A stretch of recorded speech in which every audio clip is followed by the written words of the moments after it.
সরকার বাস্তবায়ন করবে, আর এক সরকার বসে আছি। তারা কি করলো? এসে শ্রম কমিশন গঠন করলো। গঠন করার পরে দেখলাম আমাদের এইগুলো তালবাহানা কিছুই নাই। তার মানে যে উদ্যোগ নিবে, যে শ্রম কমিশন গঠন করছি, সেমিনার করছি, যে একটা যে শ্রম আইন করবে, শ্রম কমিশনের মাধ্যমে শ্রম স্বীকৃতি দিবে, ৮ মাসের মধ্যে আমরা এটা কিছুই দেখি নাই।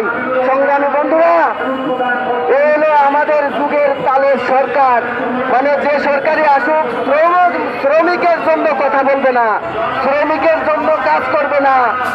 আজকে বিভিন্ন সরকারি কর্মচারীদের বেতন বাড়ে, আজকে এই গাড়ি চালকদের বেতন বাড়ে না।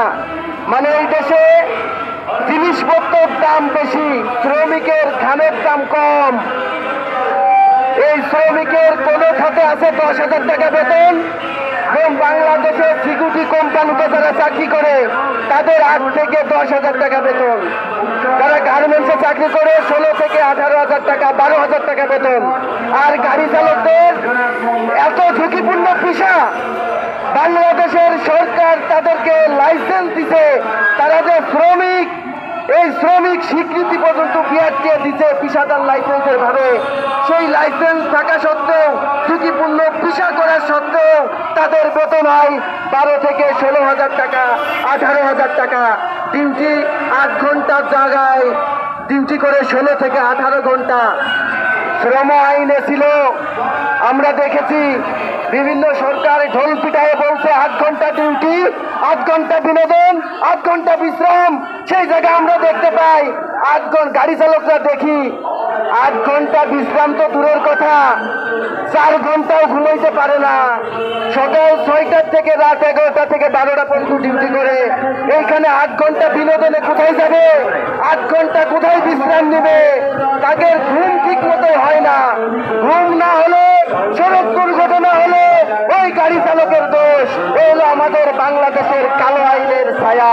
সংগ্রামী বন্ধুরা, ঈদের আগে আমাদের এই সংগঠন যে দাবি করছে, ঈদের আগে প্রত্যেক গাড়ি চালকদেরকে, প্রত্যেক শ্রমিকদেরকে ঈদের আগে বেতন বোনাস পরিশোধ করতে হবে। এবং সরকার ঘোষণা দিয়েছে 28শে মের মধ্যে, আর আমাদের সংগঠন দাবি করছে 27শে মের মধ্যে সকল শ্রমিকের বেতন বোনাস পরিশোধ করতে হবে। যদি আমার গাড়ি চালকের বেতন বোনাস কোনো মালিক না দেয়, তাহলে ওই সরকারকে দায়ী নিতে হবে।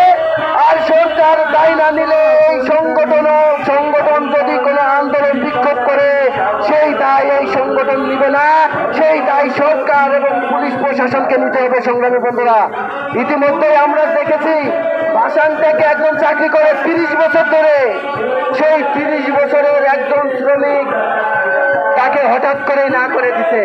এ হলো মালিকদের চরিত্র, এ হলো আমাদের বাংলাদেশের ধনী শ্রেণীর চরিত্র।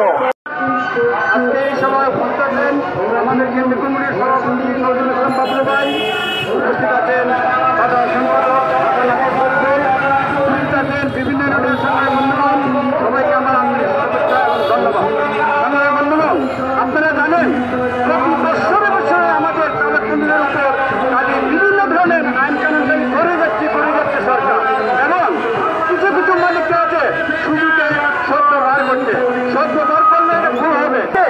আমাদের সঙ্গে অনেক কথা বলেছে, আমি বিরক্তিকতা বলে বিশ্বাস করবো। আমরা যখন মালিকদের কাছে চাকরির জন্য যাই, মালিকরা আমাদের কাছ থেকে কাগজপত্র ডকুমেন্ট